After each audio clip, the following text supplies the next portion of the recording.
of course, you can kiss and lick and suck any part of it if you and your partner want.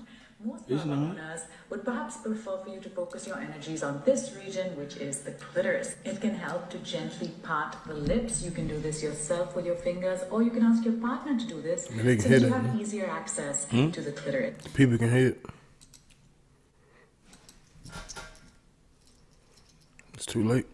God damn, start this. Different people I'm trying to run the intro, man. What? Let me see if it's on Facebook yet. I know it's on YouTube right now. Stimulation, so it might be a good idea.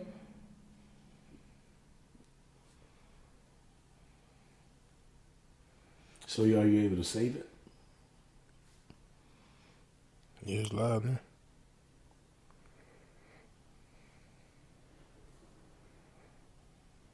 All right, man. You put your headphones on. Run the what's the name? Yeah, don't say nothing.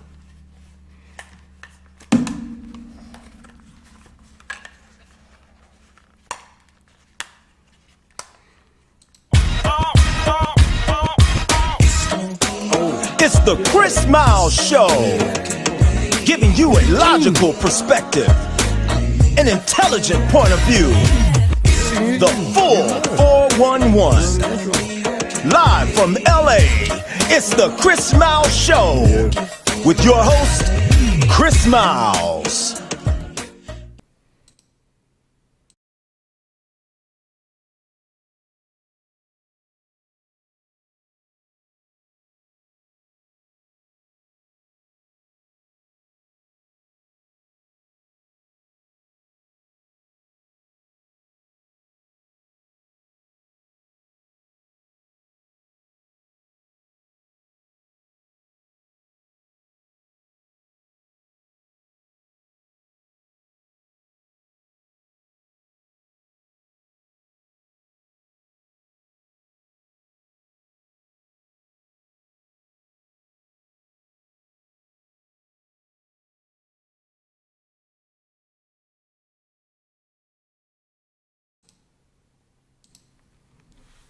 What's up, people? What's happening? Hope all is well.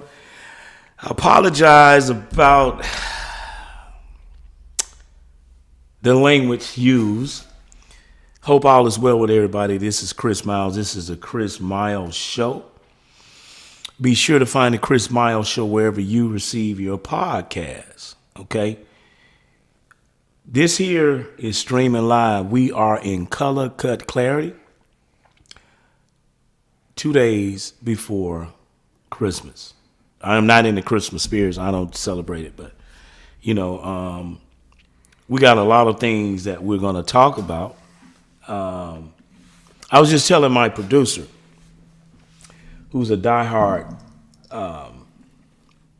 Deion Sanders fan. He loves Deion. Matter of fact, yesterday we was in here talking about Deion Sanders.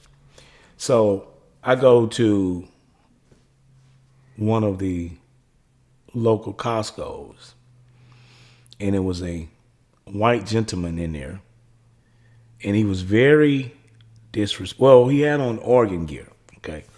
Everybody knows that Oregon sits in the Pac-12, and the conversation came up about Alabama and Jackson State and Colorado.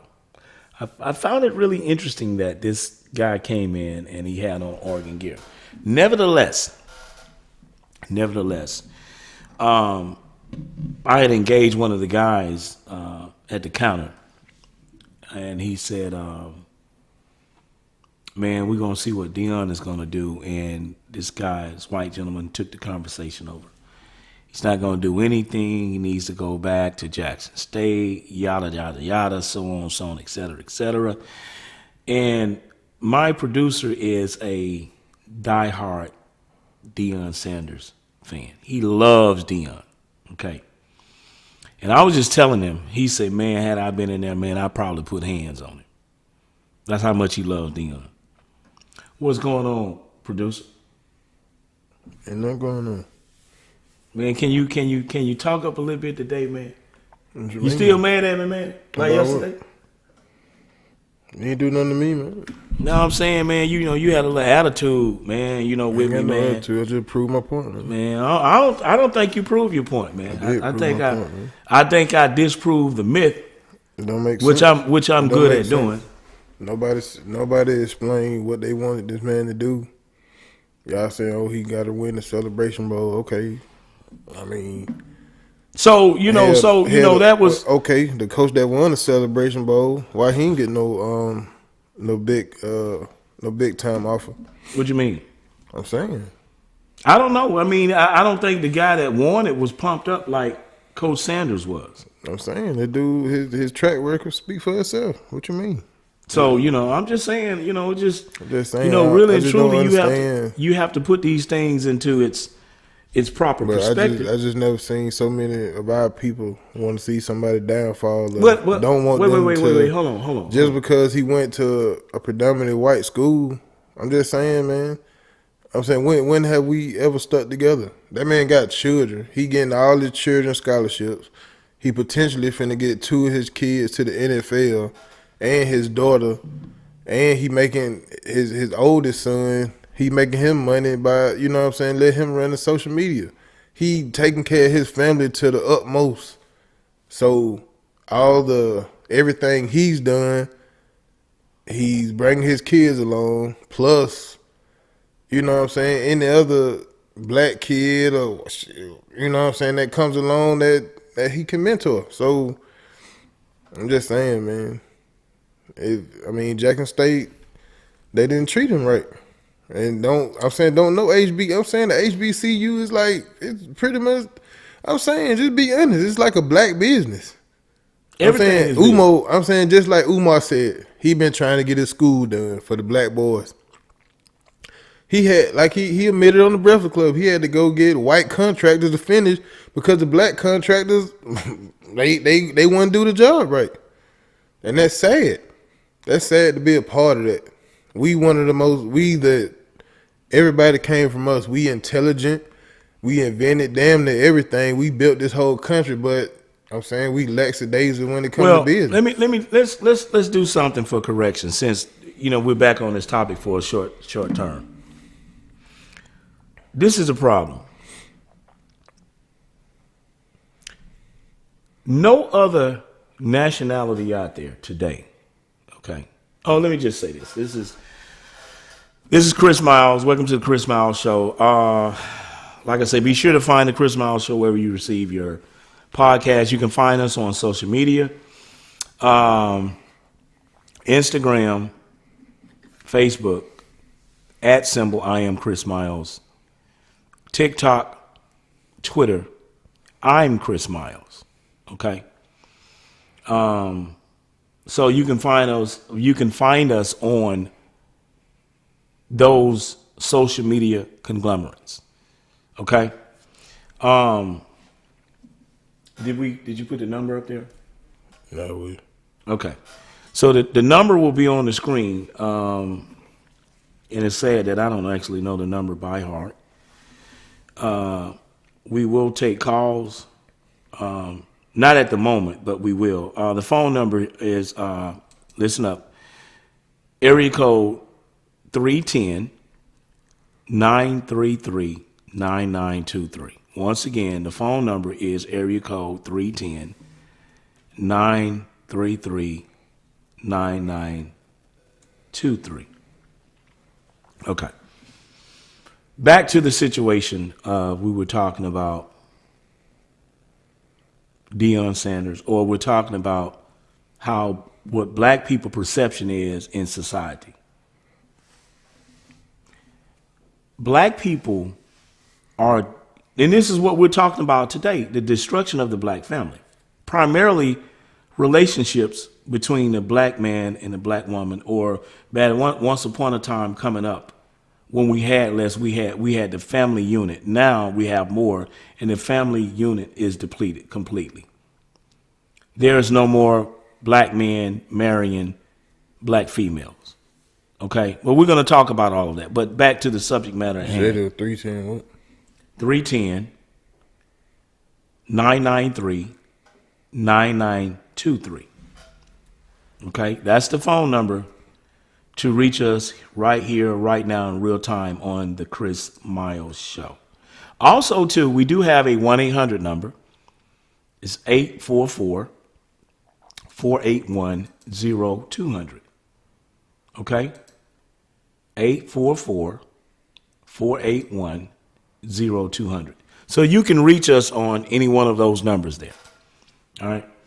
Now, one of the things that I want to touch on that I think that is so important, so essential, is the fact that we see these other nationalities out here doing what they do, supporting each other, supporting each other's business. But that is not prevalent in the black community. And all of that goes back to several things that have played out in the black community. One of the main benefactors to that has been slavery. Slavery has been the major component that has destroyed the black community.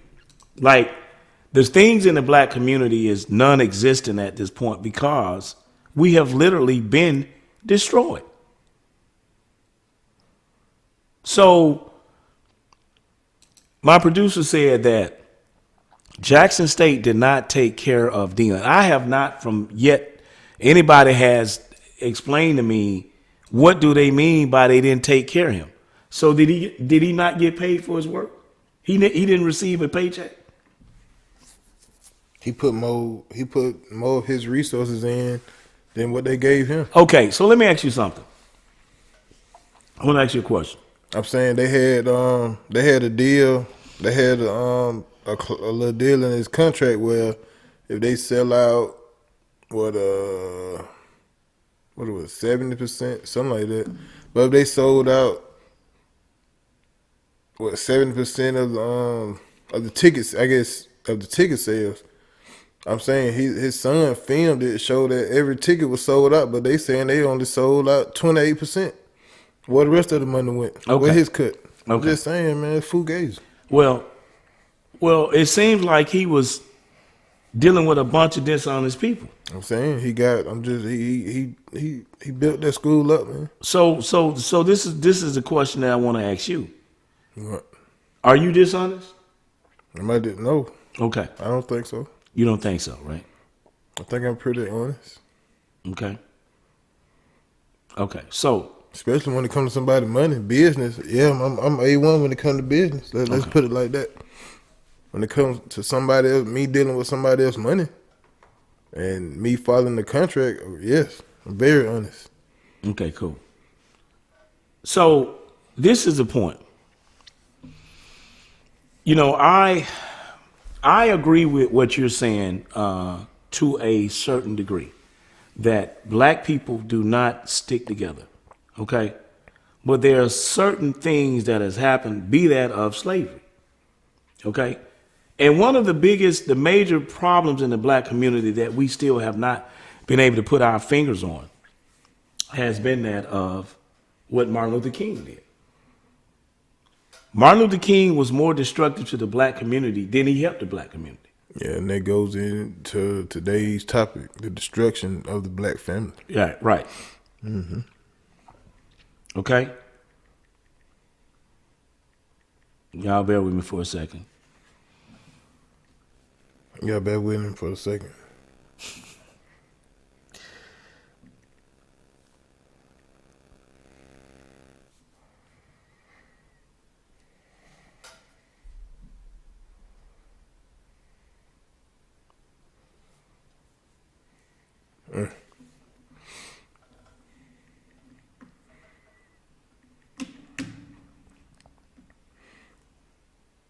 Well, I mean, I say this. I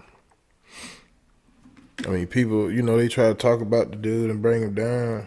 You know what I'm saying? Our people. I haven't seen it. But I'm just saying, but the dude is a great father, man.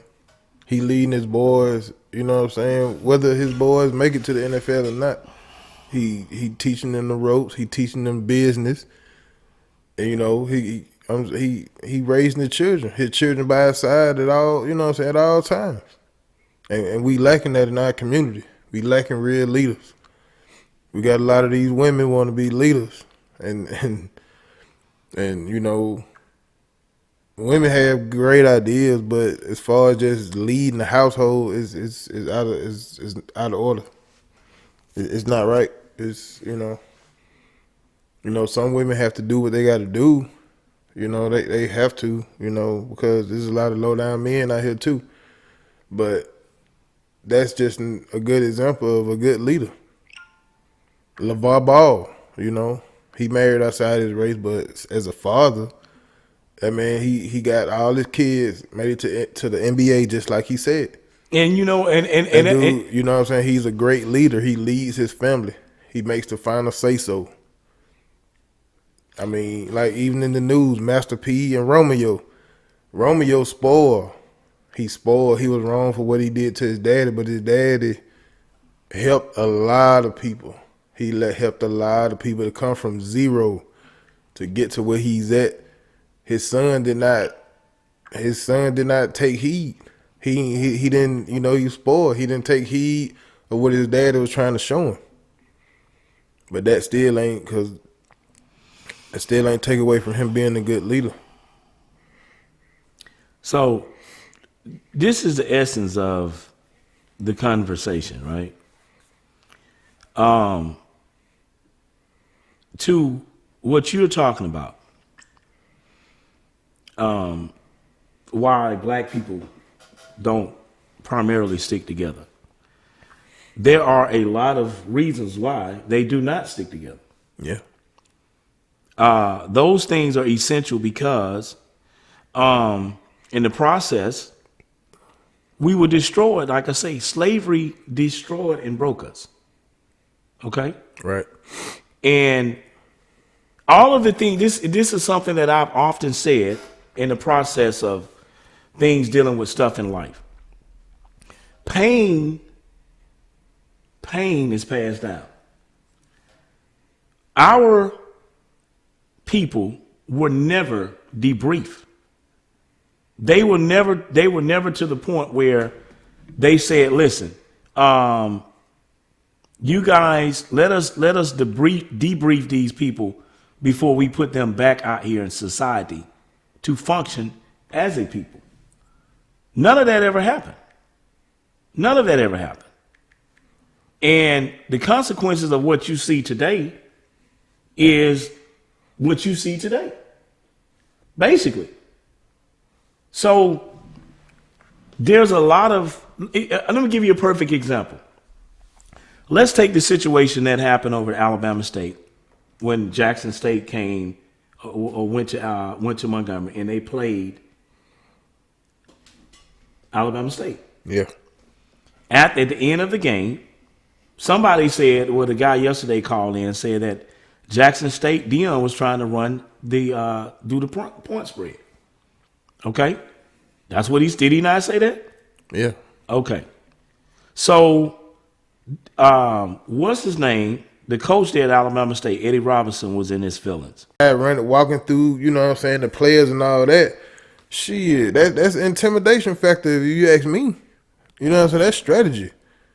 Look what Mike Tyson used to do to his opponents. He used to beat his opponents before the fight even started because he intimidated them. You know what I'm saying? Deion intimidated. I would have did the same thing. I don't find nothing wrong with it. All's fair. He didn't put no hands on nobody.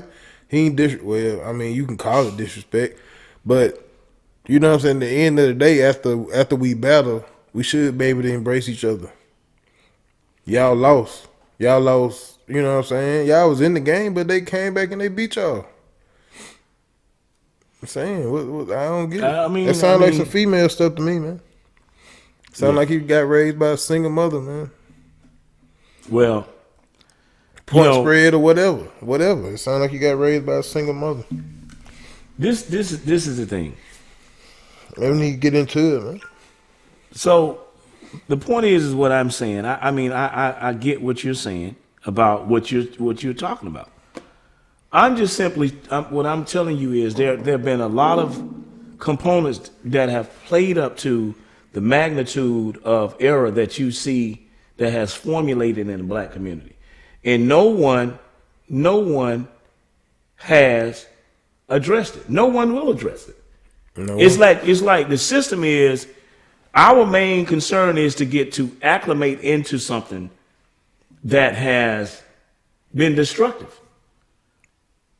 So, and this is the other thing. Since we're talking about Deion, we're gonna change gears in a moment. Who sent when Deion Sanders went to Jackson State? Who sent for him, or did he go on his own? How did that come about? I'm saying he knew the path he had to take in order to get to his end goal. His end goal is to coach in the NFL. So he couldn't just get a job straight off because they said he didn't have enough experience. So the first opportunity he got was a HBCU, was a small college, HBCU or whatever. So he said God led him to go to Mississippi. I'm pretty sure he got offers from, it's 107. I'm pretty sure a lot of them gave him offers, but he said he prayed about it and God led him to go to Mississippi. So he went to Jackson State. So that's his first stepping stone.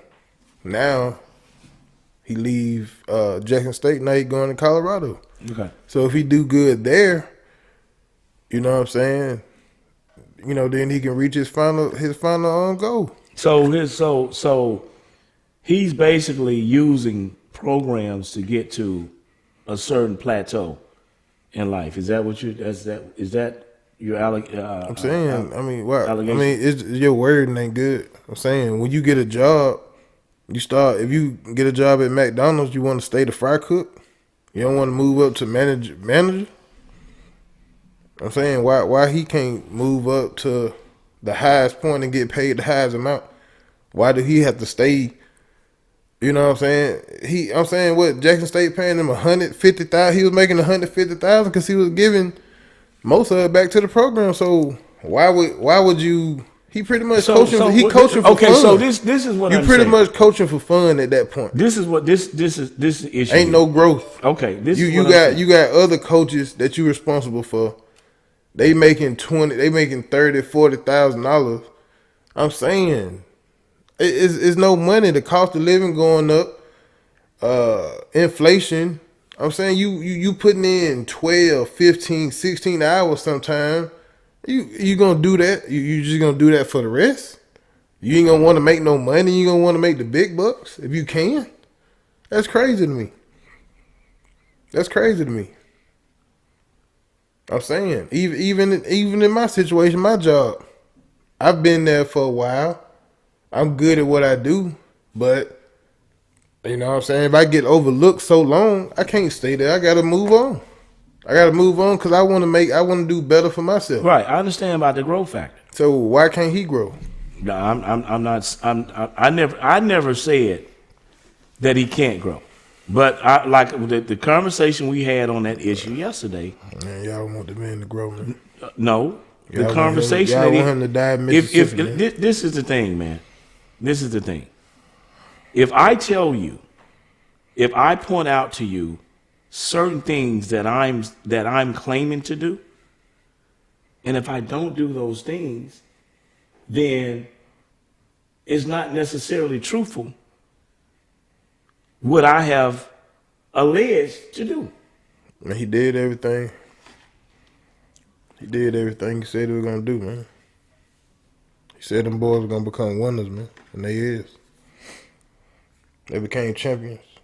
That's what that man want, man. Well, this is the thing. I'm just simply saying that, if people think that I was being harsh on it, like I say, that my approach was. I don't think they was thinking anything. It was just my approach yesterday is approach a lot of people in the black community, and I simply said that I felt like the job was incomplete. I mean, you can't really listen to black people that much because we ain't got our shit together.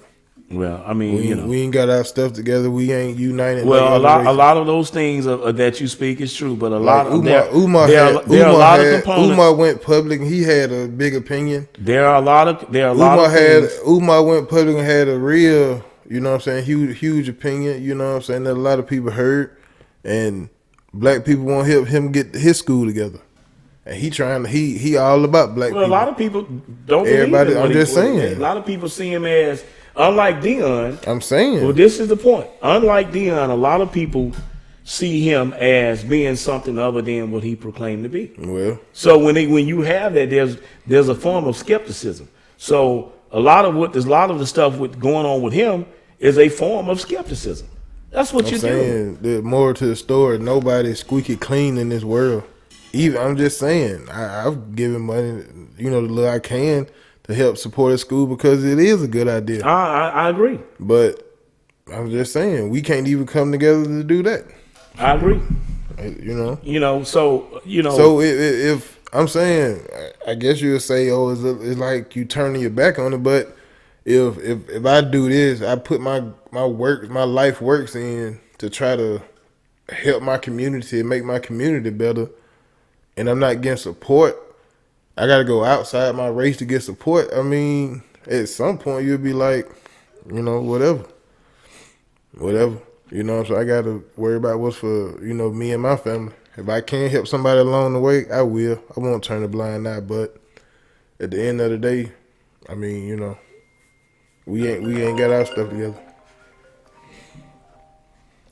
And that's what's wrong with our community right now, man. It ain't enough leaders. It ain't enough people to think before they act.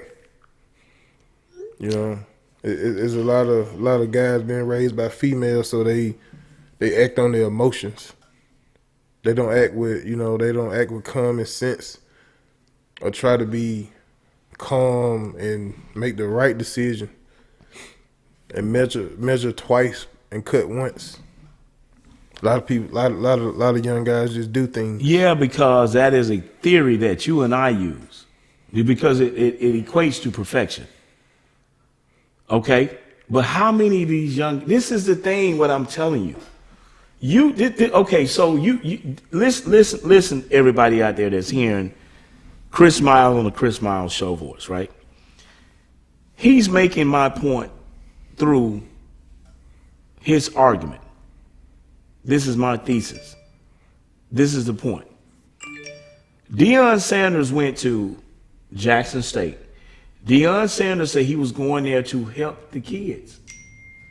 Deion Sanders went there from the aspect of understanding and knowing that there was a problem there that was persisting at that school. He knew that. He said, I went there to help those kids there. You just said that black people do not support each other's business. That's because of where we come from and where we are today. We see it every day. We see it from the ones that have reached a certain plateau in life, be that of Charles Barkley, Shaquille O'Neal, Shannon Sharp, and some of the other people who, although look like us, have distanced themselves from us. Okay? You have all of these black so-called millionaires and billionaires. Where's the industry? Where's the industry to put back to help the black community rise together? Why do we listen? Why like for instance? Let me finish. I'm finna give you. Let me make my point. Then you can counter what I'm saying. Go ahead. Let's take Kyrie Irving with the episode of What Was Said, where they said he was anti-Semitic. I mean, you jumping off what you saying? Hold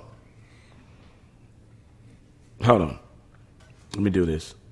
I'm gonna let you do that, but I'm okay. I'm So this is the point. They jumped all these guys. They really their staff. They was taught to work hard and go to school and get a good job. Right. That's what they was taught. Right. My generation was kind of in between. Oh, we not gonna work for them. We not gonna work for the white man and blase blase. But we still go work hard and try to make a living and make as much money as we can. The generation after me, they started, I'm gonna own my own, you know what I'm saying? Then they started coming along to my own your own business. Don't work for this person. So a lot of the younger guys, they done got into crypto. They selling on Amazon. They making their own money. So that's why the guys of your generation, the millionaires and billionaires, they not, all they know is to work hard and say and get their money. And they work for somebody to make their money. A lot of, like, you naming Shannon and Barkley and Shaq, they got their own business, but they had to work for somebody to get it. Well, so they not finna put it back into the community. This is the point. Because they looking at it like, I had to bust my ass to get this money. This my money. I was a school teacher. Okay, so if you're not working to rectify the problem, then you should keep your mouth closed. I'm saying they get paid to talk about the problem. No, but that's what I'm saying. They get paid to be the problem. So I'm saying, you as a school teacher, you gonna donate 50% of your check to try to help the community? Let me tell you something that I used to do. Every Friday, today, on a Friday, you know what I would do? I would take my little money that I made and go out there and feed the people on the street. Sometimes put them in hotels. Sometimes buy them food, water, the things that they need. The women out there on the street, provide them with personal hygiene things to have because they were ladies. This is what I did. I did. Listen, hold on, I'm glad you said that. Hold on, let me finish. I did those things because that was the little thing that I did. You was doing that every week, every 2 weeks. How did the problem get solved? You still, every week, you going out there taking your money, you feeding the same person. I wasn't feeding the same I'm people. just saying, you know what I mean? Around to different but spots. I can guarantee you that person that you fed 1 week was still there under that bridge on that corner. How we gonna solve that problem? You know what I'm saying? That is a us. Dion, I'm saying, Dion went to that school. He showed them what to do. He went. Not only did he show them, he walked the walk. Like 3 years. First year, we had a good record. Second year, we won our conference championship. Third year, we went undefeated, won our conference championship. You know what I'm saying? I'm saying, what else? The people around him, his bosses, they did not do it. They did not change. They didn't jump on the ship. They didn't jump on board of the train and try to get better. Okay, all right. Well, just hold that thought. We got a caller. Caller, are you there? Hello? Hey, caller, how you doing? Yeah, can you hear me? Yeah. Okay, so the conversation today is the destruction of the black family, which we're going to go into talking about the issues of what's going on in the black family happening, right? This is the thing here. The conversation from Deion Sanders carried over from yesterday. Okay. So you once worked with Deion and with the youth football. But this is the thing. Everybody within the black community are upset with him because they feel like he made a promise that he didn't keep. They feel like the job is not done. And what I'm saying is, hold on. Tell her in a second. Type and tell her in a second. We'll call her. What I'm saying, caller, is people are saying that he did not finish the job. And they're going primarily off of what he said he was going to do. If I tell you, caller, if I tell you that I'm here to cut your grass, you hire me to cut the grass, and I cut a portion, I cut the grass, I cut 3/4 of it. The job is not done. Wow. I haven't finished. So anyway, Colin, let me get your perspective on. His job, Let me hold on, man. Let me get your perspective on this subject matter. Go ahead. You got the floor.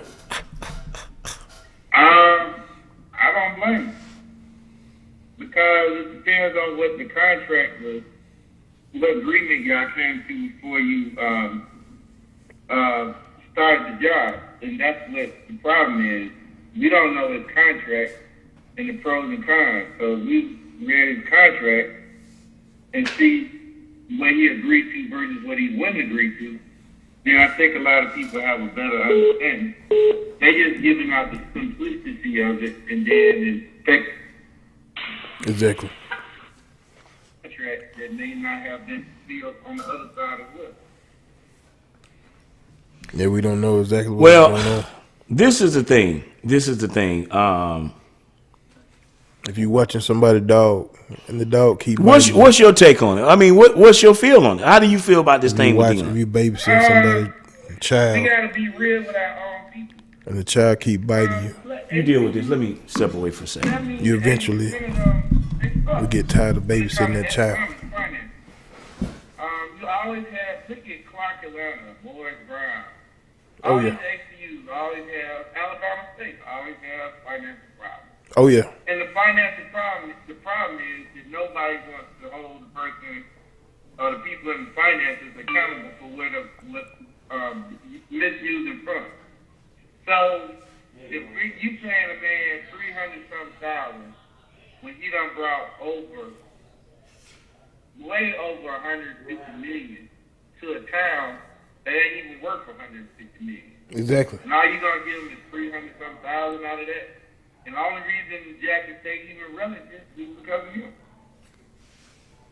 Exactly. So, if like I said, go back to the contract. If we looking at him, but are we looking at the people? Did the Jackson State fulfill under the contract that they agreed to? So I'm asking you the question as a host.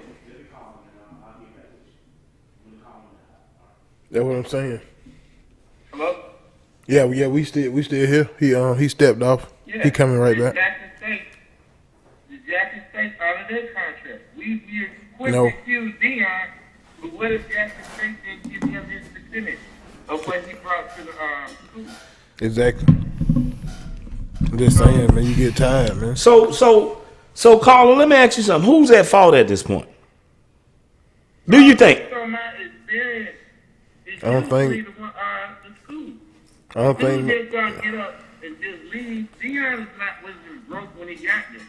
So I'm sure that $300,000 was miscellaneous change to him. He'd probably make that off the retirement.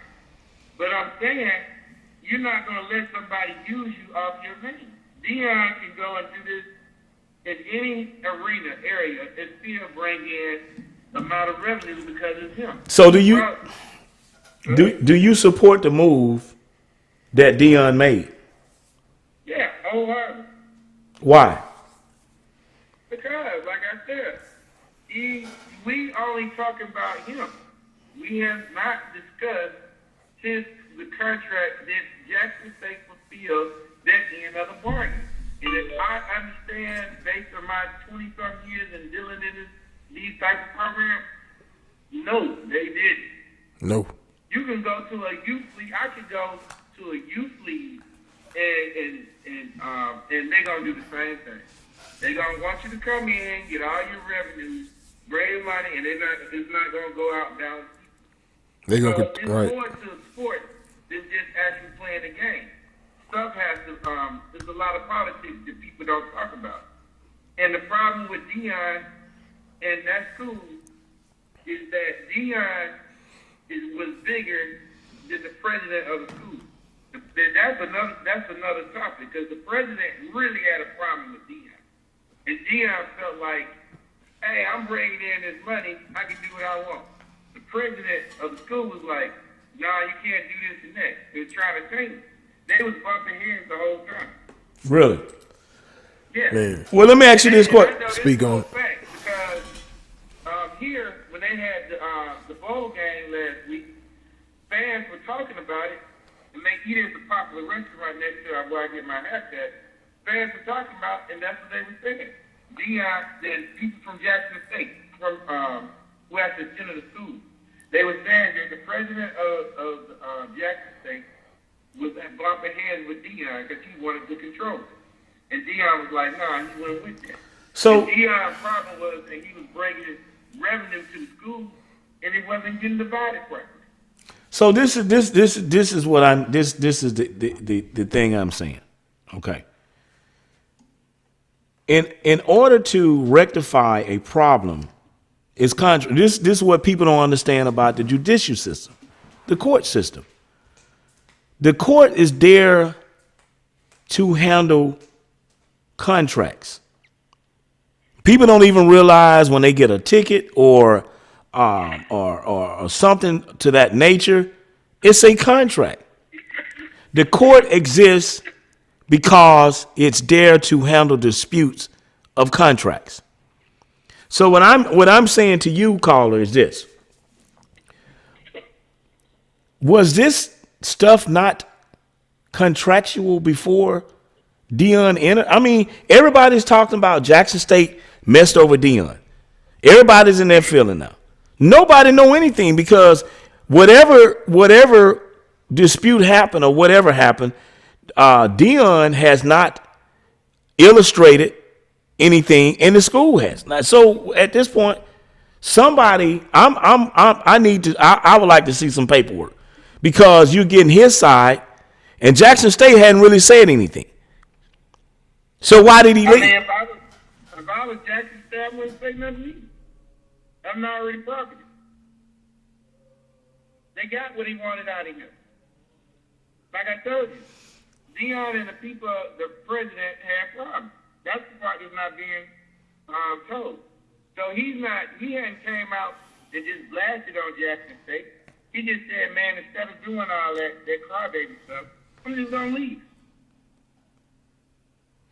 So basically, black people or the ones at Jackson State or the HBCUs should just call it a day. Basically, just I mean, he's already gone, but black people don't understand commerce. We're not good at marketing. So when you understand marketing, you cannot be marketing. Marketing plays in everything. And Deion is a good marketer, and he's a good motivator for the kids. That's what he specializes in. So, like I said, if he can count, I'm sure he graduated. Well, no, I ain't gonna say that. Well, he didn't, and that was one of the issues too, that was being promulgated, was that he did not have a degree, and I think the people there at Jackson State was pushing the subject. But that don't mean nothing. Yeah, that's you're right. That's very minute. That is a minute issue. I so wholeheartedly agree. That is a very minute issue. The but most ignorant people in the world when it comes to economics are people who go to school, right, because they are trained.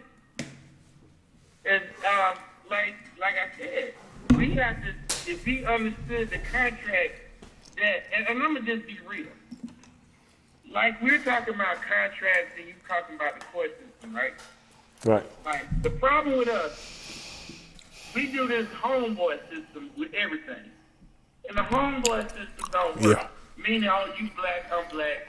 Hey, man, I'm just going to trust your word for we ain't going to sign no deal. I just feel because we chopping it up right now. You going to do what you say you're going to do. Then you don't do it. So you like, dang, man. I thought we were good people. You come up with the excuse not to pay or whatever. And that's where the dispute starts. We don't do business. Even with your best buddy, you have to do contracts, man. That's what I'm talking about. That is my point. So you want the logic to it. We feel like as black people, I can come to you because I'm talking to you on the radio, that we homeboys, that I don't have to do all that. I don't have to do the legalization. But then when it comes down to the money and the situation, you find out you getting killed. You getting played. Let me ask you something, That's Carl. where we go wrong. Yeah, I agree with you. Let me ask you a question. Because this particular subject matter here is very it is very how can I say this? It's tentative. It cuts deeply, right? Meaning this. When you look at the condition of the black community, the HBCUs, one of the things that was said, that was talked about, was that Jackson State did not have the money to pay Deion Sanders. Deion used Jackson State, and I think Jackson State used Deion. They both used each other. But the fact of the matter is, when it comes to resources, okay, when it comes to resources, the resources are lacking. This is what I find real interesting about all of that, because really the problem is fixable. Okay. Now, I said earlier, okay, that Martin Luther King destroyed the black community. Okay. And the reason I said that is because you just said that black people do not understand commerce. And you are absolutely right. How many black folks are going to go out there today and tomorrow and spend the last of their money for Christmas shopping and come here Monday and Tuesday? I'm finna go blow it off. When it comes down to the end of the day, they got to either go back to where they got to call somebody and say, man, I don't spend all my money. You said something very important. They don't understand commerce. But what I'm saying is, the reason that the commerce is dead in the black community is for the simple fact that the people that we've listened to destroyed the black community. The HBCUs, listen, I said this on yesterday. Had the HBCUs not been able to integrate, all of that money within itself would be within the black community. It's absent now. And one of the essential persons out there that kill commerce in the black community is the one that is held in high esteem today, which is MLK. Man. Because this is what I'm saying. At once upon a time, we had our own stores. When the federal government ran the freeways, the interstates through America, they ran them through the black communities, which was also a major factor in destroying and decaying the black community. So it forced us to go over to spend our resources with people who have never been friendly with us. And the same thing is with the educational system. I taught school. They would come in and take the best teachers, take them out of the black community, Put them on one side of the rich. put them on, exactly. They would put them on in the white schools. Like my mentor, Richard Squirrel Thomas, he left Houston Hill. He went to Cloverdale. We've seen this happen so many times. Or they would go into the black community that was not up to a certain par, go get the best students, take them out, drive the numbers down, and then the feds have to come in and either shut the school, or the state come in and shut the school down. And so, oh damn, black folks over there ain't learning. But then guess what? You've taken the best students out of the black community and shifted them over to the white schools, so their numbers go up and your numbers go down. Yeah. This is what I'm saying. This is one of the benefactors to why the black community is destroyed. And I was once a part of that system. I know. I'm speaking from experience. And the same thing goes on today, caller, when you're dealing with sports, or even when you're dealing with the black family base, which is what is coming up. We're getting ready to bring another caller in to address this matter of marriage in the black community. We got a young lady that me and my producer have tried to. I'm not going to release any names. We've done. You know exactly what I'm talking about. We've done numerous things to try to help her. Okay? She didn't want any help. You know, even from the standpoint when I was going to bring her in on to co-host the show, she wanted to come in. She wanted to dictate. She wanted to control. She got upset about the commercials, the promotional commercials that was being put out there. My content is distributed by Spotify, iHeartRadio, LA Talk, Google, Amazon, KBLA. My material is nationwide, is international. We were going to give this girl an opportunity to build her platform. But she was too stubborn and ignorant to the point to say, you know what? Let me allow these brothers to guide me. I come in, learn the system, learn what to do, and I go from there. And she has been one of the reasons why we're doing this show today. She wants to be an activist. But she got problems. And I'm not going to put her business. I really don't care for her anymore. I'm being completely honest about it. But the point is, her situation is so typical to so many other sisters out there.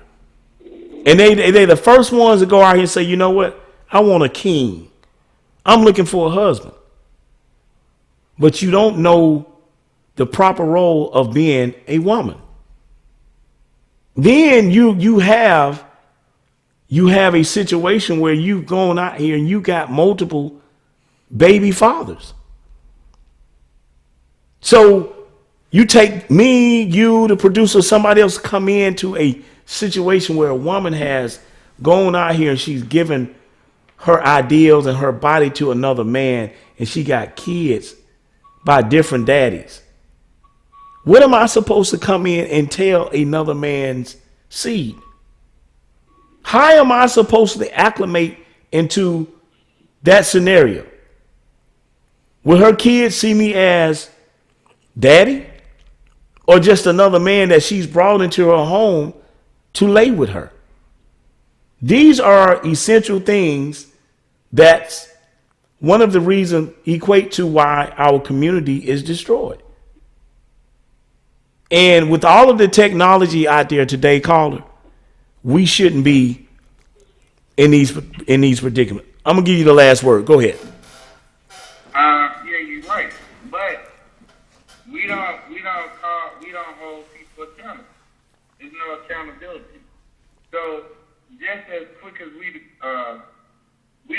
as a community don't do our part, we expect one society to fix our narrative, and we are incapable as a community to judge and handle business ourselves. Back in the day when I was coming up, if I did something wrong, it wasn't that I had to worry about my mom and parents. I had to worry about the whole neighborhood. Right, exactly. Man, tell me about it. Because, and I would rather get judged by my mom and daddy than the neighborhood. So we allow these people to freelance within our community and create disaster with no separation. So long as somebody can feel like they can do that with no judgment call or no not being held to the past, they're gonna keep doing it, you know, because there is no repercussion for the issue. Because they know there's no repercussion. They know they're gonna get dealt with. It's simple as that. So let me ask you something in closing. How do we fix it? Because we can sit, hold on, let me finish. We can sit here all day and I can put my seasoning on it. You can add yours to it. But how are we going to cook the problem? How are we going to fix the problem? The problem needs fixing because we're losing at this point. So tell me, how do we fix it? Simple scenario, right? I know both of y'all in the studio, right? Right. If I know a female has AIDS, I know it. If she wants to talk to you, and either one of y'all, and y'all get with her, sleep with her, and then you contract AIDS, right? Right. Am I just as guilty as the person with the AIDS? Yeah, you are. There you go. So you know, so if I tell you as a friend, and it relates back to the Dion situation, as a black man, you expect me to warn you and say, hey, man, this girl got AIDS, don't sleep with her. Right? Right. This girl, she has got people robbed and killed, don't sleep with her. Or this dude done did some bad things, don't mess with him. We'll let you go through it, fall short, and then we have shows like this. Knowing beforehand that the person and the female that you're talking about, if she's not called out, what the person is talking about. Don't nobody know this is what she does. Right. So And you know what? Let me say this, caller. This is the thing. I have made that point that she needs to be called up. I matter of fact, I've said it. My producer has been against it, and because of how important he is to me, what we're doing, I respect his demands, and you're right. She needs to be called out. She needs to be exposed. Because, like I said before, there is no way possible you can be an advocate for anything if your house is dirty. Right. You can't go tell somebody, you can't go advocate to fix somebody or to get somebody out of a sticky situation when your situation is sticky. And these are the components that's destroying our community. And it goes back to the issue of what you're talking about between Jackson State and Dion. Dion comes in and, he comes in with a certain mindset and the momentum to obstruct what has been, and he gives them the playbook. But you got people down there not doing what they're supposed to do. Matter of fact, let me say this before you go. You remember back, we had this conversation, you and I, about, this was back in October. I talked with you. You said when Alabama State in my native city of Montgomery played Jackson State, you and I had the conversation about the money. I said ASU made $4 million. You say, man, you out your goddamn mind. They made more money than that. You said that, remember? You said that it was a total of, I think you said, what was your guesstimation? 15 million? I think you said 15 million. Yeah. Overall, about 15 million, something like that. 15 million came in. Mm-hmm. Somebody brought me the numbers. Somebody sent me an email, and they said that it was a total of, they were showing 10 million. And I said, I called you up and I said, if 10 million is showing, 4 million got took. Remember that? Yeah. Okay. So I agree. We did our community is destroyed because we got people in our community that's not faithful to the community, but only have their agenda that they are concerned about. And until, go ahead. Just say, the next time you do something like this, I can dialogue, because I can use my personal situation that me and you know about as a prime example. Right. And if you allow me to, yes, I would like to expound there at a later time. Yes. To give a true and realistic understanding of what you're really trying and what you're doing. Right. Well, listen, man. Enjoy your day. We'll talk off the air, and we will. We're going to bring the subject up. This is only part one. I'm sure there will be many other parts. And I agree with you. You know what? The real is what I love about you. Something that you brought that I didn't think of. That is how you fix it. And this is why the Chris Miles Show exists, because it's about exposing what's wrong and giving you the intangibles. Caller, thanks for weighing in, man. And we're gonna bring the subject matter back up. Be blessed. All right. Yeah. What'd you think, producer? Man, dude, pretty knowledgeable, man. You know, I appreciate his commentary. I'm gonna bring somebody else in. That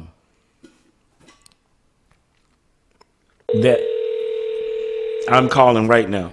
All right, let's do it. Bring him out. Bring him out. Hello. Bring him out. Bring him out. What's up, sis? Hey, how you doing? I'm doing outstanding. I'm really excited to have you on the Chris Miles Show. Matter of fact, I don't know if we want to put your name out there. I mean, if so, then you can do it. You can tell everybody about what you're doing, how they can find your content. I think you've done some books and a couple more other things. We had somebody else that's in the Atlanta area that we had on the phone, and he dropped a bomb of a lot of things that needs to be discussed within our community. And the topic of the show today is the destruction of the black family. Okay. You and I was talking about this earlier, and a lot of the things that you brought up, I thought about, and you were right. So anyway, I'm going to shut up and let you, if you want to give your name, you can. You don't have to. We're just going to the topic and that kind of thing. If you want to plug what you're doing, go right ahead. The floor is yours. Okay. I'm Christina Blue. My pen name, because I write books, is CD Blue. You can reach out to me through Facebook, Christina Blue, Instagram, put in CD Blue, and TikTok. Okay. And that's where you'll find me. I write about relationships, just real life, dealing with not just romantic relationships, but friendships, family, just things that everyday people can relate to. Beautiful. You and I were talking about how the both of us are from Montgomery, Alabama. Mm-hmm. And you know, people. I have to say this. I'm not trying to embarrass Miss Blue. We came up in good neighborhoods. I went to private school there. She went to a real popular junior high school. And I think the first time I saw her, as I remember, it was a yearbook. Yeah, I think it was a yearbook. But anyway, I told her we laughed about it about 2 weeks ago. I had a crush on this woman, man, like you would not believe, man. But you know, I was the goofy nerd type dude, and I know I didn't have a shit chance in hell of ever maybe going out with her or whatever. So it withered away. But she doesn't look she's still a very beautiful woman, and she's doing a lot of good. I support her. Once again, her name is Chris. Can you put it up there? Christina Blue. She has some books out. Go check out her content. And we had a serious conversation this morning. We're trying to come with some tangible solutions in the black community. And primarily, we're trying to figure out how can we get black men to marry black women. I mean, because we see a lot of things now that there are so many things going on where black people are just we just dysfunctional. It's not there. But anyway, Ms. Blue, come on in with your expertise. Give me something tangible. Okay. Well, you gave me a great opening. And I thank you for your kind words, and even though you did embarrass me a little bit. I'm sorry. I apologize. But you said something that I've heard before, not just in reference to me, and it kind of tie in to what you said about black men marrying black women. Stop thinking people are out of your league. Because you cannot judge a book by its cover. And I think a lot of times, and I've just heard this from men, but I'm sure women do it too, where men will say, you know, I wanted to approach this person, but I just said, never mind. I don't do that, because the most that person could say is maybe, you know, I'm in a relationship, I'm married, I'm not interested, but it could also become a great friendship. Mm. And I think sometimes within our community, we forget that piece and how important that is to not only building relationships, but bringing back that it takes a village. Right. Matter of fact, the caller before you said the same thing about the community placing judgment on things that we do. And you know, he was like, well, I would rather my parents chastise me versus the community doing it. I agree with you, but go ahead. I'm sorry. Yeah, so I think that's a piece right there, because I think a lot of times, and me and another friend, we just had this conversation today as well. Sometimes we get wrapped up in stereotypes, okay? Very much so. Because for somebody to say,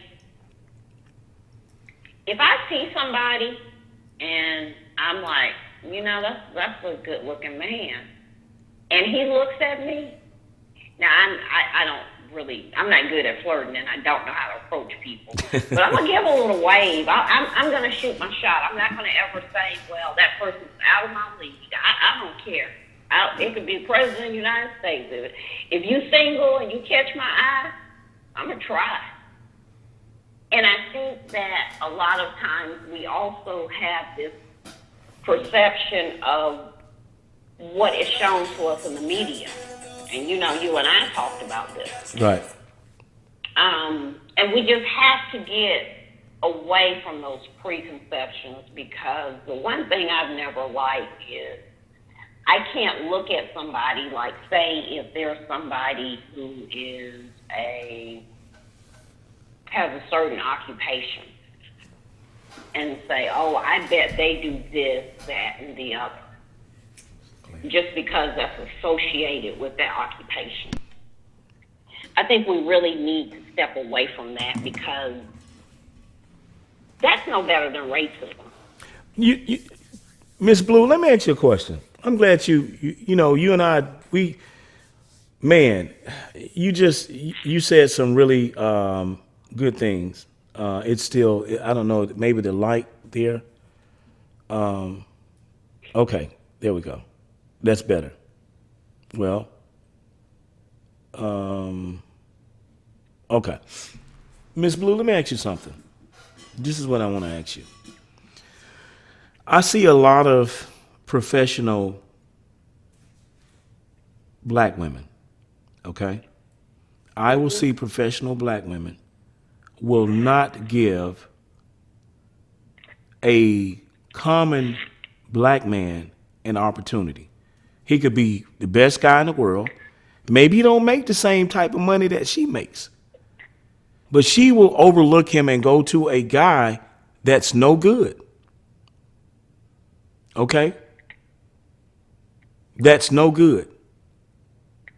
But then turn around and say, well, I got with this guy here and he's no good. But then the common guy there that was a janitor at the school might have been better for her. But guess what? The guy that's the janitor at the school, he's not going to approach Miss Blue. You know why? He doesn't have the income, or better yet, he feels as if he's beneath you. So how do we fix that person? If I'm a janitor at a school and you're single, I'm single, and I see you out somewhere, how do I build myself up to come and say hello to you? And would you give me an opportunity? Well, it just depends. Wait a minute, that's two questions, but I'm going to answer one. Okay. Let me answer the first one. Please. The way that person builds up to approach me is one foot in front of the other. Because I think the main thing for men and women, but I'm learning, as old as I am, I'm learning that it seems to affect men more. Rejection does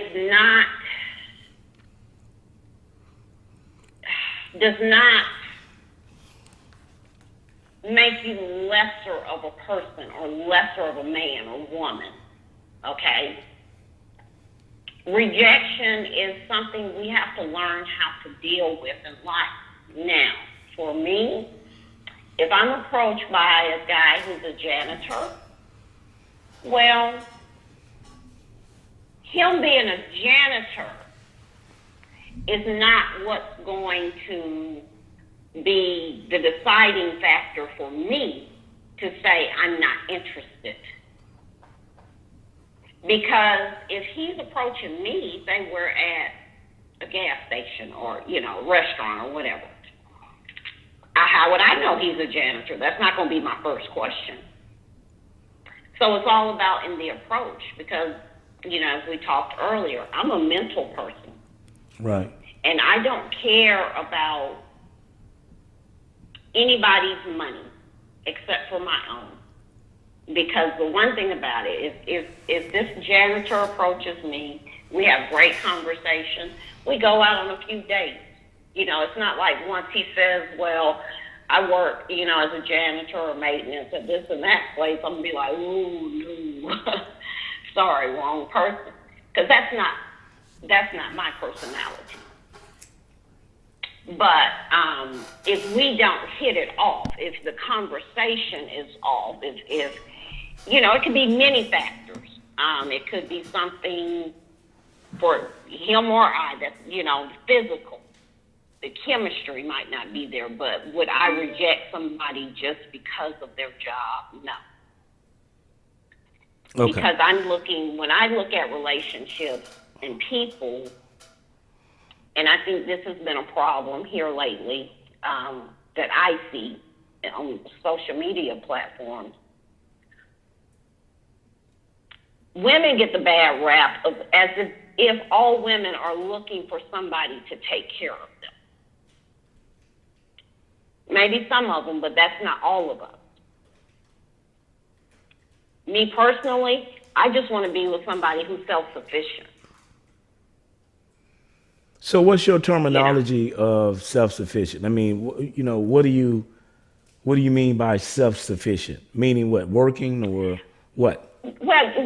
Well, however, as long as they can take care of themselves, because the only way a person being a janitor would bother me is if we start dating and they need to rely on me for something, whether it's housing, transportation, and I'm not talking about for like right. cars in the shop. Right. I'm not saying it. I'm saying, long term and not because I'm saying, you don't make enough to do these things. It's just that then you have to ask yourself, do you really like me or do you really like what I can do for you? Right. So that's why I say, I think both people should be self-sufficient. Right. I'm able to take care of everything.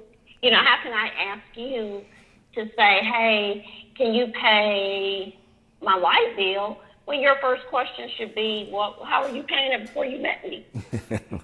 Yeah, which is this is the thing, because you and I had a conversation earlier, right? And one of the things that we talked about, Ms. Blue, was this. We were talking about today's woman versus yesterday's woman. On social media today, you see a lot of females who are advertising themselves. A lot of them are selling sex on Instagram. As a matter of fact, my producers, the people behind some of the content, are pushing me to sell sex to sell the show. You and I had a conversation earlier about the competition aspect when it pertains to a woman of, I consider you to be a woman of standards, okay? Because how you carry yourself, you've always been respectful. You've always had a certain professional look about yourself. So you exemplify class. A lot of the stuff that we were talking about, the women with the weave, and I'm not saying that, let me clarify that, because a lot of times you can say things that get completely misconstrued, okay? A lot of the women you see today, Ms. Blue, they have the eyelashes, they have the weave, they have the big booties, and they are selling themselves. We talked about competition earlier, right? Mm-hmm. I asked you, were you competing? And I'm not saying you, this is generalizing. Are you competing with today's woman? And do you perceive this as, and this 2 questions, do you perceive it as the destruction of the... Do I perceive it as what? The destruction of the black family, today's black woman. Okay, to answer your first question, no, I don't look at, I see the same things you see. And I don't look at it as competition because, for one, and I'm assuming, as we were talking earlier, you have a lot of body parts that are shown on social media. And I understand people do it whether they're selling it or for attention to get likes or whatever they're doing. That's fine, but I don't see them as my competition because if that's what a man wants, then he's not the type of man for me anyway.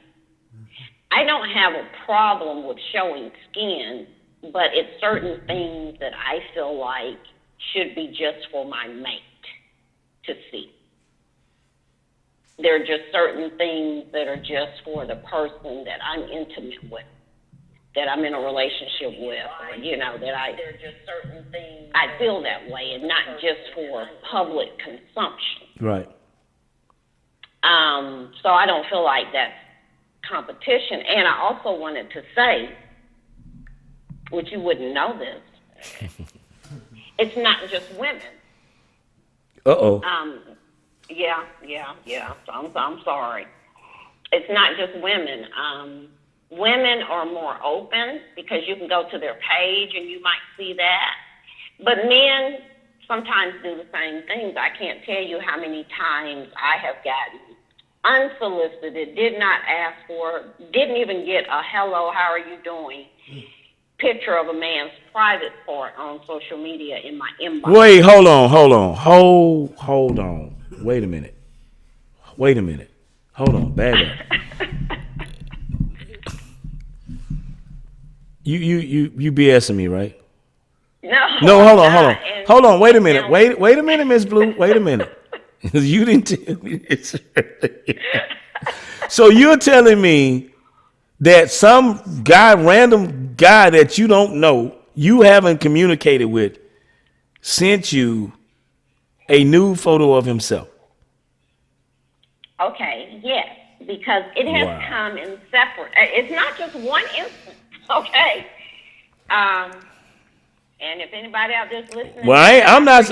You're a beautiful woman, so I'm startled by that. I mean, really? Wait a minute. What man would stoop to the level to send a? So if he sends you his body parts, is that supposed to be proactive? I mean, is it supposed to entice you into? Man, Well, okay, that was my question. Now, there have been a couple of instances where they will do the hello, how are you? You know, are you single? And I have to say now, it's usually the younger men, even though I did have one older one. Anyway. And, you know, and some of them will come with a little bit of conversation.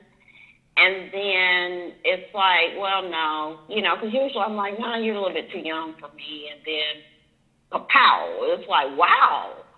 But there have also been, you know, a couple of them where it hasn't even been a hello, or either it was a hello, and then if I respond hello back, then here comes his picture. And with one young man, I just told him, I didn't ask you for that.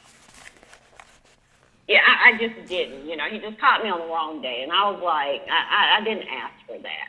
So and I'm going to be honest with you, because it did cross my mind. What crossed your mind? Like, well, no, I can't say it was worse, but I do. It was a little bit worse when COVID hit.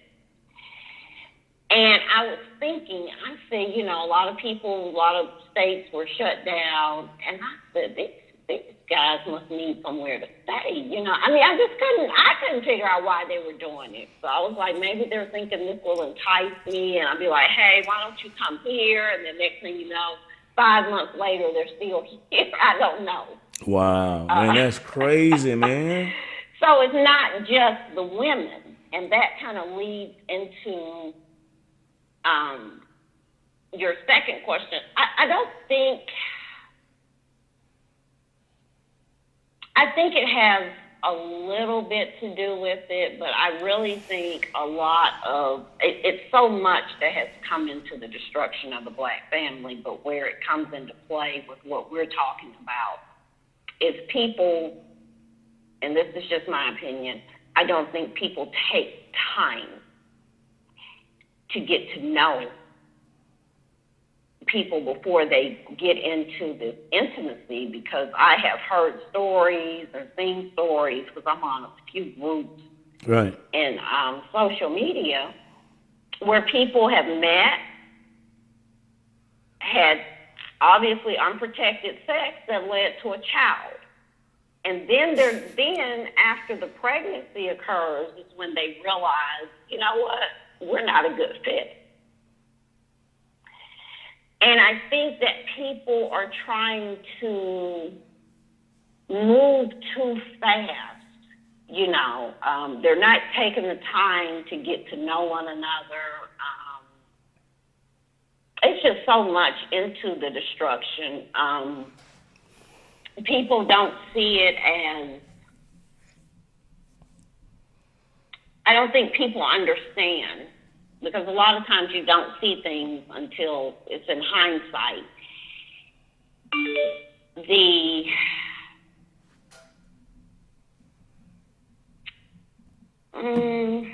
I guess the negative effect of not having a parent in the child's life, whether it's a mother or a father. Okay, so Ms. Blue, let me ask you a question. A couple of things. I mean, you fine on all 8 cylinders. Okay, but this is the thing.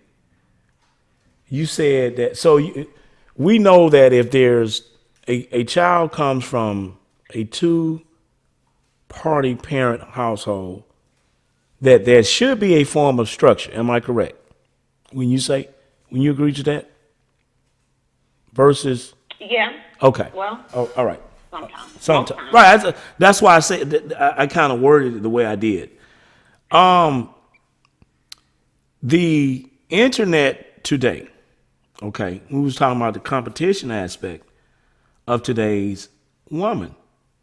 Like, due to the fact that there's one parent in the household, correct? And they are dealing with the peer pressure of the internet.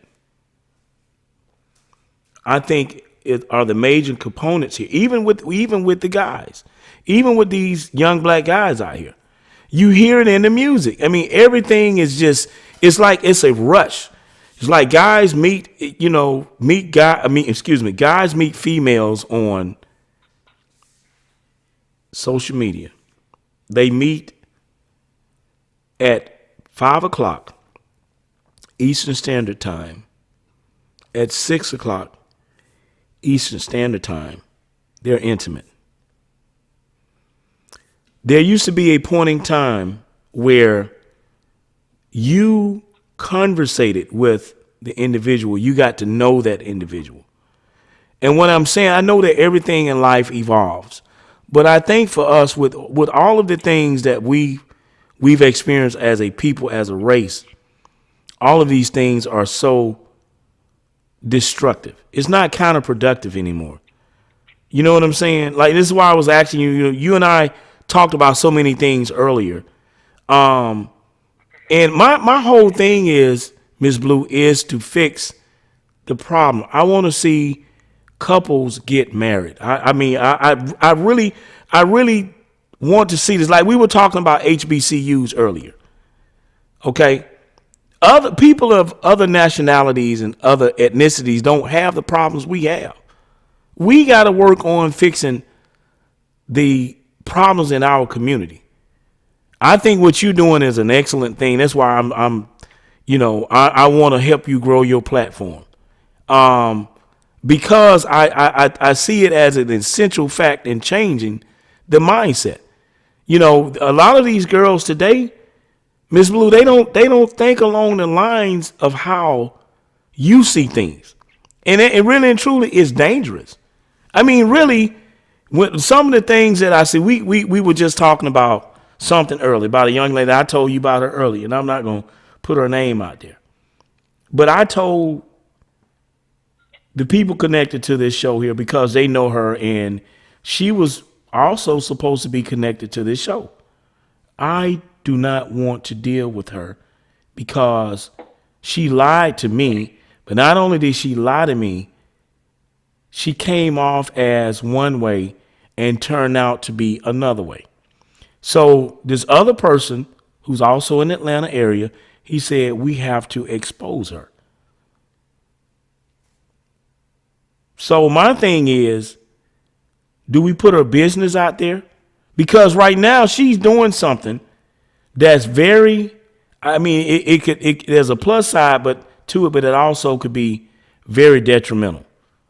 And I think realistically, because of something that she has recently done, is more so detrimental than it is positive. Because the people that she's had around them, she's turned on them and she's hurt them in the worst way. She did me that way.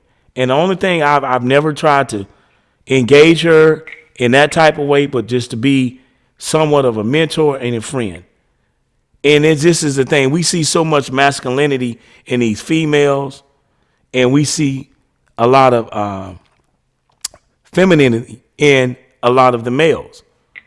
And my thing is, we have to somehow things got off course.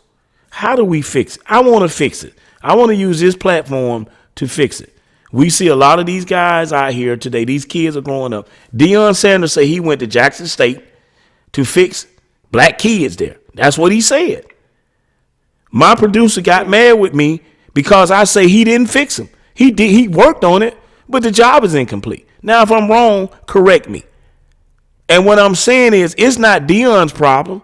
It's not Miss Blue's problem. It's all of us collectively. When it comes to this issue, we have to be a monolith. You understand what I'm saying? It can't be placed on one individual. We all have to fix the problem because our kids are coming up and we're losing. This stuff is destructive. Okay. Go ahead. I'm sorry. Go ahead. Okay. I want to touch on a couple of things you said. I mean, I'm the type of person, I accept people as they are. Okay. I still don't, I'm not quite that familiar with, like when people say, oh, that woman right there, she gives off masculine energy. And I'm just kind of like, well, what does that mean? But I kind of have an idea, but I look at it like this. So many years ago, we were saying that men bottled up so much because they were always told, don't cry, don't show emotions, okay? Right. So then we changed it. It's okay for a man to cry.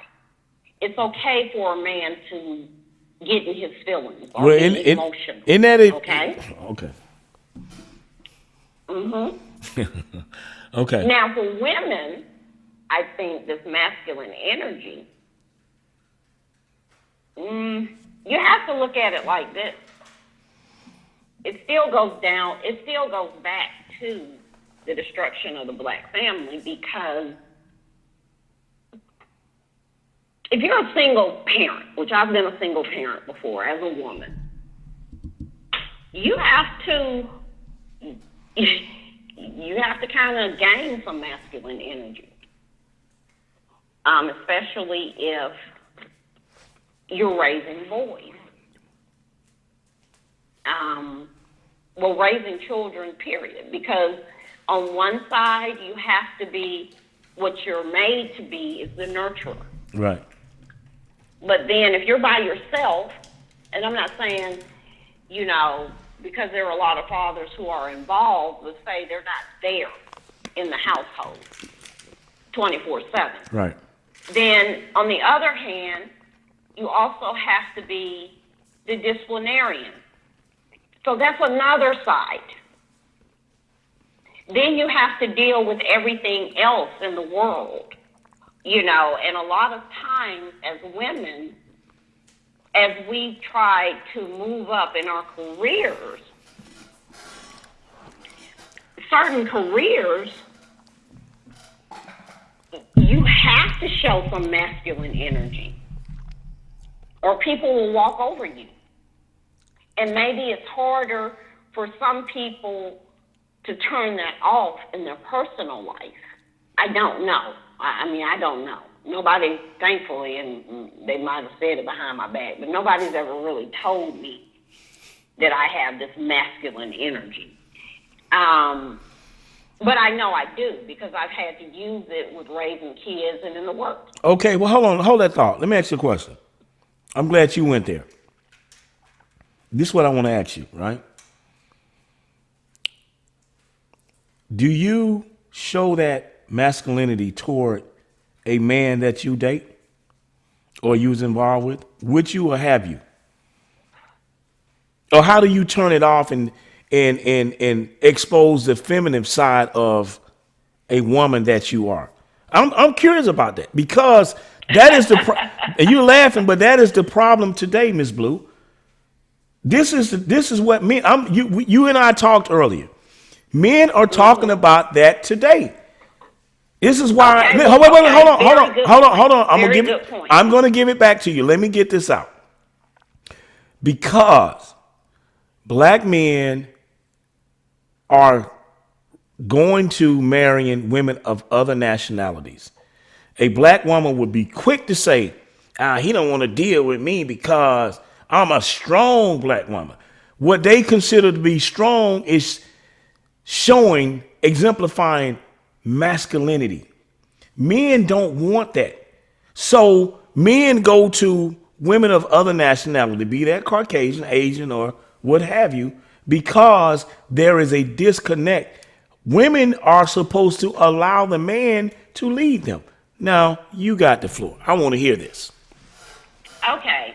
So, like I told you, I'm not really up on that term, exactly what it means. I think for some men in my lifetime that I have met, it just depends. I have dealt with men who are very strong, and I'm able Brittany to Griner was masculine, right? sit back and just be a woman, okay? But now what I wonder sometimes, and I don't know, if men and women, because maybe women are getting it mixed up too, because I wouldn't say I have masculine energy, but I have boundaries. And there are certain times where with certain men, it's like you have to be, hate to talk about them like kids, but you have to be very firm with them, because a lot of times we as women, if we feel like, okay, I'm just going to be my natural self, okay? My natural self is I'm very easygoing, you know? If I'm with a man and he's like, okay, this is what we're going to do, A, B, C, I'm going to be like, okay, that's fine. But when we do A and then we do B, but when we get to C, if I see we're going over into this ditch, I'm going to be like, oh, no, stop. Because this is not what we need to do. And I think that some men look at it as, oh, wait a minute, you want to run things. No, I'm comfortable in letting you lead, but I'm also smart enough to where I'm not going to let you lead me off a cliff. Okay. Yeah. Okay? Okay. So I don't know, but I do know that I have seen a lot of women where they say, look, I don't need a man. Right. I can do this. Right. I can do that. I can do everything. Right. Maybe that's that masculine. That's it. Now. Okay, that's what that is. Okay, hold on. Well, I'm not good. like that. Okay. Because my thing is this.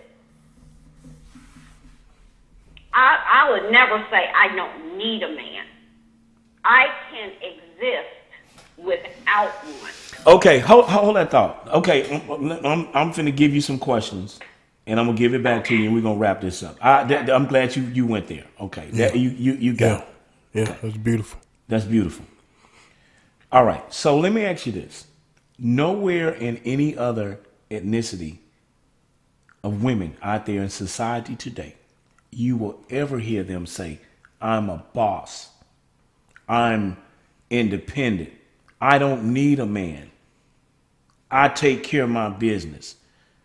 You don't hear this in the white community. You don't hear it in the Arab community. You don't hear it in the Asian community. But you hear it in, or the Polynesian community, you don't hear it, but you hear it in our community. You will also hear, Miss Blue, our women say, your father is no good. Now, this is no attack on the sisters, because no one in the world is like a black woman. And this is the other thing. I got a friend of mine. I told you earlier when I talked to you, just bear with me. I told you earlier, I got a friend of mine who wanted to be introduced to a female that I know. And I would not introduce her to him because he's a no good, he's a whore. We just gonna put it on those terms. Wow. And I knew if I introduced him to her, he was going to devastate her, and she was not prepared to go through, or she's been devastated once before. It's trauma, and I would not do it, and still to this day I haven't. But back to the issue at hand, or what we're talking about. Please tell me, through the form of the feminine movement, which is a form of masculinity, why is it that our women go out here and say they do not need a man, they're boss, and they're independent? Is your floor. Okay.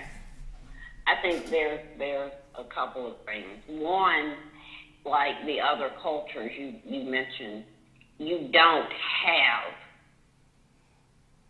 as many single women head of households as you do in the black community. Now, the one thing I can say is, yes, it is women who say that, but it's kind of a twofold. Men have to be accountable for their part in it. Yeah, just like women have to be accountable for not healing, because that's a big factor too. So I think you don't see it in those other communities because you don't have the dynamics that we have. Now, some of this is, you have to look at it like this. Now, you have some people who are single parents because, unfortunately, we have a lot of crime. Right. And maybe, you know, their mate, the father or whatever, got killed. Or, you know, because when crime is committed, you're losing two people. Right. It's, you know, a one-on-one crime. Or maybe they're incarcerated, where they can't be in the family mix. Then also, you have it where it's like, with women, some women, just like you were saying about your friend, men have treated them bad, and it's been the black man. Exactly. Okay? Right. And it's like they don't heal from that trauma. So, you know, when you don't heal from trauma, it takes on basically a personality of its own. I agree. Okay, because, and I'm going to do a little plug for something that's not even here yet. The other day I was thinking, and you know, there's a saying, behind every successful man is a good woman. No question about it. You agree with that? Okay, so next year, one of the projects I want to work on writing is, behind every successful woman is a man who's done her wrong.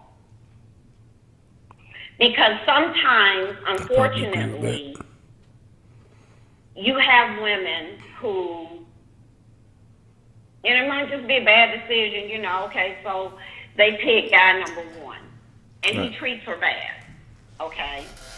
Now think of this, you have to think of this from a woman's perspective. So I'm hurt, I've been hurt, you know, I've been treated bad, whether it was, you know, cheating or whatever it was. So I'm a little gun shy, but then eventually I'm going to say, you know what? I love my black man. I'm going to go back out here and date again. Here comes guy number two. And say if as a woman, you know, I'm telling him about what I've been through. And he does the same thing, or worse. That's devastating. And what happens is a lot of times for us, and a lot of it has to do with social media and just society in general, is we don't take time to heal. So we're ready to jump right back out and find somebody else. And a lot of times that's the problem. So sometimes it gets to where it's like a woman might feel like, you know what? I don't need you. Because, you know, there's a saying, hurt people hurt people. Right. Pain passed down. Mm-hmm. Most definitely. Right. I agree. Okay. That's so So great. I think all of it, sometimes I think the way that men and women treat each other is all of that is from hurt and trauma that has never been resolved. Because also in the black community, for the longest time, I'm glad to see more black people going to therapy, taking care of their mental health, but it's not as much as it needs to be. Because it's always been a stigma attached to that. Right. You know, you think, okay, if I'm going to a therapist, people are going to call me crazy. But no, sometimes you just have to, you need help healing from your trauma. And the sad part about it is, it might happen in other communities, I just know about my own. Right. A lot of the trauma we need to heal from, we need to heal at 18. Because at first you got that baggage that maybe your family mix has put on you. So right out the door as an adult, you already have some baggage. Because you think of it like this, I think what a lot of people don't realize, men and women, if you have a woman and a man, they have a child together, they can't get along, the father's not in the child's life, or even vice versa, because I've heard of both ways. Right. That just develops into trauma for the child. I tell young people all the time, I don't care if you're not with that child's father. Two things. Don't talk bad about him to the child, and do not stop the access to the child. Now, if you have a man out there that decides he doesn't want to be in the child's life, you can't force it. Right. But if you're going to tell that man you can't see your own child, then you're part of the problem. And all you're doing is, when things like that happen, either whether it's by a man who decides, hey, I don't want to be in my child's life, or a mother who's saying you can't be, you are putting trauma on your child. Mm-hmm. That they have to go out into the world at 18 Mm-hmm. and deal with. Because they already have this baggage. So then they start dating. And unfortunately, all relationships are hard. Mm-hmm. And, you know, maybe a couple of failed relationships. Now you've never recovered from your childhood baggage. Now you got some more baggage. Well, Ms. Blue, let me ask you something in closing. We're definitely going to do a part 2. On the part 2, we're going to bring you either into the studio or have you on the screen. I admire you so much. Like I said, I'm a big fan of your work, truthfully. Thank you. And I really, as I said, we're going to talk because I want you to be also, your content to be distributed by Spotify and other people. So we'll talk about that. This is what I want to ask you, and your input is so meaningful at this point. How do we fix this problem? How do we fix it? Because the family is broken, and there are a lot of components that have led up to what we see wrong in the community today. Okay? I'm a former school teacher, so I've seen, you know, parents come to the school and they act out, or the kids come to school, and they're only bringing to school what they've got at home. I've seen kids come to school and they smell like weed. I also had a situation one time where a kid took an iPhone and we went to retrieve it. When we went to the child's home, the child was in there with the mother getting high. Real life situation. I'm asking you this because for me it's very important, because you hear that there are no good men out there. How do we fix this problem within our community? I'm gonna give you the last word on it, and we're gonna close this thing up. Go right ahead. Oh, wow, that's a loaded question. You know, it's going to take little bit by little bit. One of the things I would eventually like to do as my platform grows is to do like a mentorship. Because I have experience, you know, I've been a single mother. I've been on welfare. I've lived in the projects as a single mother. Thankfully, thank God, I was able to work my way out of that. Wow. And wow. I think that one of the things I've always wanted to do is give that back. Now, of course, I can't pull anybody out and pay for it, but I think one thing that we lack in the Black community is sharing the knowledge.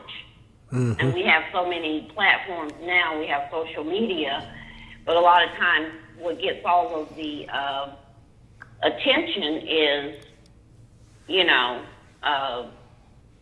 the fluff, I'll put it like that. And So we have to share that knowledge, because a lot of times people, there's another old saying, if you know better, you can do better. No question about it. And some people just don't know any better. And the only way to break these generational cycles it's got to be a cycle in there to learn to do better. And it's a hard road, because where we're at right now in society is everything goes. So everything goes, everything's accepted. But I still believe that there are some people that would love to have the knowledge to know how they can do better. So we have to have the mentorship. Mm-hmm. We have to. And a lot of times people want to do it with the kids. And I admire that. But just like you said, you also have, for it to be effective, you have to reach to the parents too. Because the biggest teacher that our children have, I don't care what anybody says, is home. Because you can be a football coach and you can give this child knowledge, you can mentor them and everything. But right.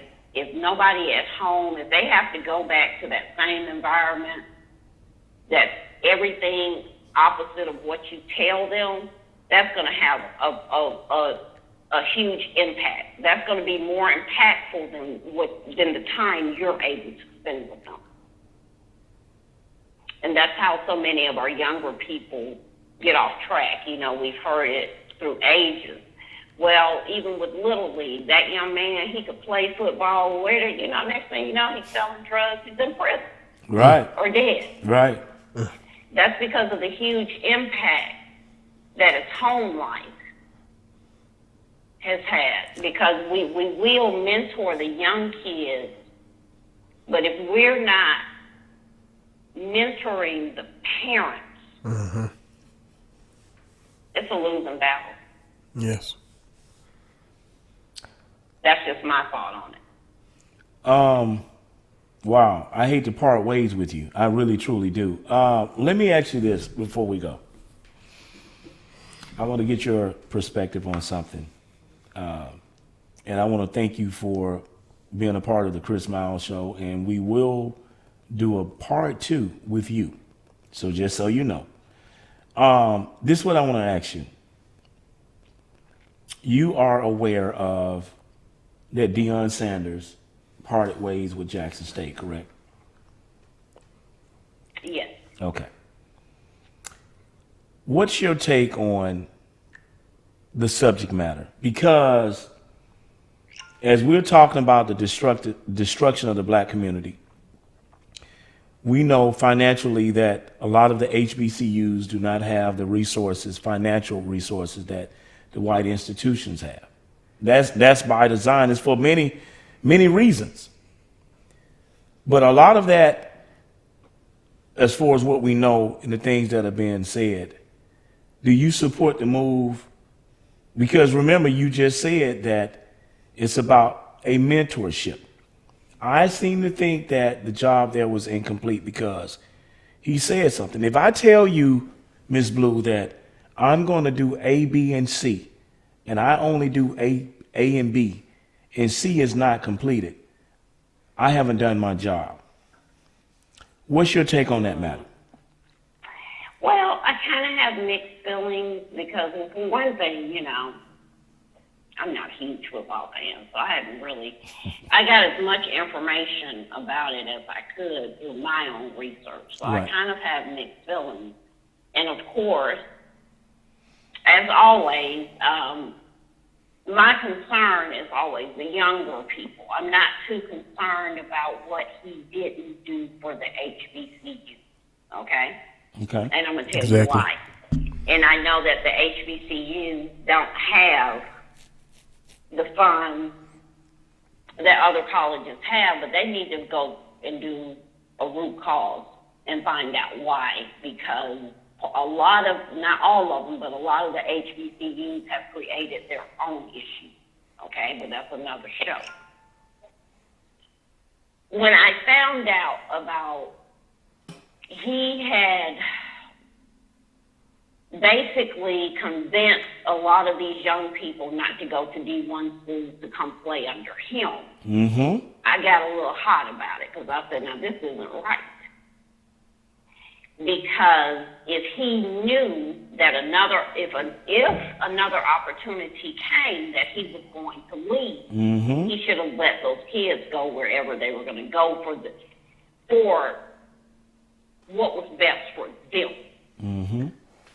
Especially if they're good players. You know, the D1 schools have more of the NFL scouts that come to it. Right. So if you knew in your heart, because we all know our own hearts. Mm-hmm. And if you knew that, hey, if somebody comes with a bigger paycheck, I'm gone. Right. Or if you know He that got all 32 NFL teams to your come to the ultimate games. goal, everything we do, we have an ultimate goal. No question about If it. you know that your ultimate goal is to coach for the NFL, and in order to do that, you're going to have to go to a D1 school, Right. then you should have left those kids alone and let them go where they were going to go and just build up the program with what you have. I'm not against anybody.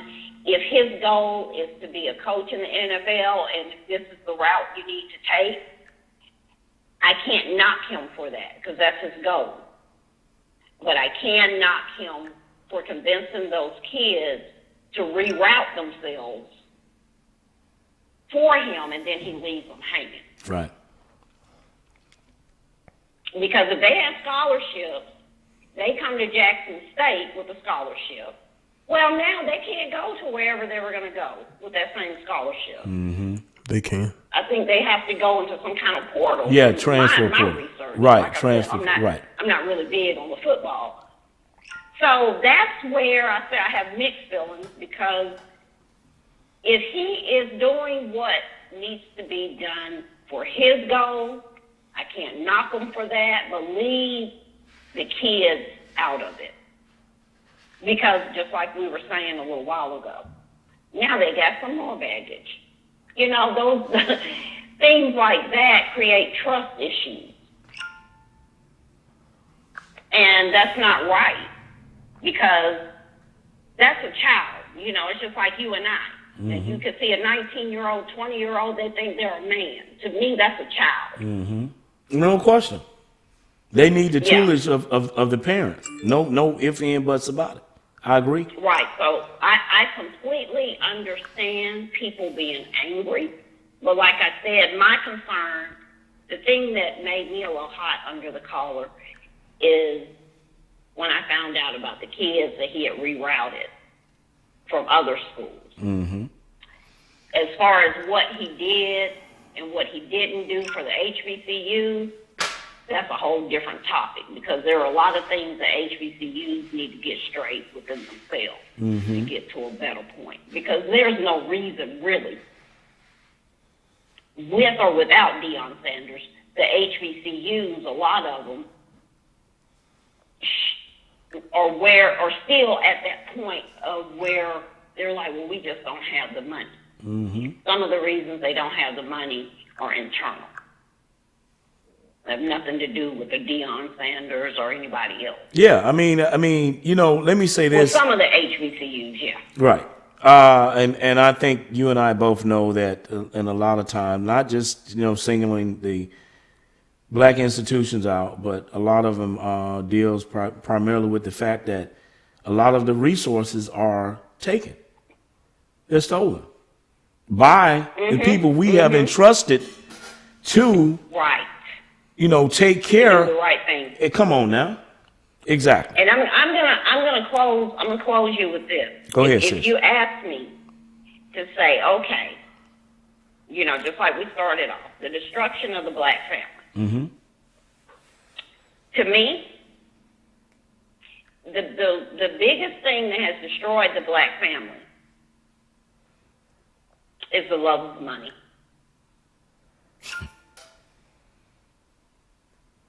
And I say that because there have been many instances where that love of money in our community has surpassed integrity. Mm-hmm. I had somebody tell me last week, they said, well, they brought in drugs into our communities. I said, but who told us to sell it to us? Mm-hmm. The love of money. And if you look at so many things, even with relationships, a lot of relationships don't work. You know, you have young women out here saying, look, if this guy can't buy me this, that, and the other, I won't deal with him. All of that comes to that root cause, love of money and materialistic things. I think that's done more damage than anything. Wow. Well, you know, Ms. Blue, I have to agree with you wholeheartedly. That has been very destructive. And this is what I'm saying. And I think the root cause being that what you enlisted was the damning factor, one of the reasons why Dion packed his bags and left. I'm always for a man advancing. We in life, if you don't do anything to advance, then the things that you are doing is not worth doing. So I support the move, but I often say, as I said last week before I came back down south, you know, this guy left the HBCUs, the playbooks. And I say playbooks, plural, because there are a lot of intangibles that he left. He showed you what to do. And one of the ways of fixing our community is we have people that God has given the incentive to go out here and educate others on what we need to do. And believe it or not, Ms. Blue, I feel that way about you. Because you, as we talked earlier and on this show right now in real time, you've said a mouthful of real things that I see as the conduit to fix a lot of the problems in our community. And I appreciate you more than I could ever tell you. This is why I say I want you to come back. And I just appreciate your honesty, because some of the information you shared out there is international. But I think also what it does, as it's all over, it's YouTube and all these various Spotify and all these other people, other networks, is all over Facebook as well. But like I said, let's come up with mental programs to change the dynamics. I see you as being a strong black woman that's able to do that. I'm gonna give you the last word and we're gonna get out of here. Yeah, minute out, excuse me, go ahead. Go ahead. Well, I just want to say thank you. Thank you for having me on the show. I have enjoyed it. You know, like I told you, I'm a mental person. The conversation, it has sparked so much, you know, and it's a great conversation, and more of us need to have it. So I really appreciate you allowing me to put my thoughts on your show. I really do. I really appreciate that. Thank you so much for having me. I appreciate you. Well, we're going to wrap it up, and I appreciate for the people that set in on the show. We're doing something new, which is with the streaming. Be sure to find the Chris Miles Show wherever you receive your podcast. Me and my producer have decided not to. We're going to bring on some celebrities. Not that we're not. But this podcast, this showcast, as I like to say, we're different. We want to come with tangible solutions to fix the problems in the community. That's what we want to do. We want solutions to it, because it's simple to bring on some celebrity that you see on television, on the news, or what have you. We want to bring on everyday people to come with tangible solutions to straighten out our community moving forward. Producer, you got something you want to say before we exit, my man? Nah, y'all said it all. Listen, everybody out there, be safe, man. We'll get back in here next week. We love you guys. We want everybody to be safe, stay out the way, take care of yourself and your families, and be blessed. As I always say, the moving finger writes, has written, moves on. Thank you for tuning in to the Chris Miles Show, and we will see you guys back here next week. God bless. Take care.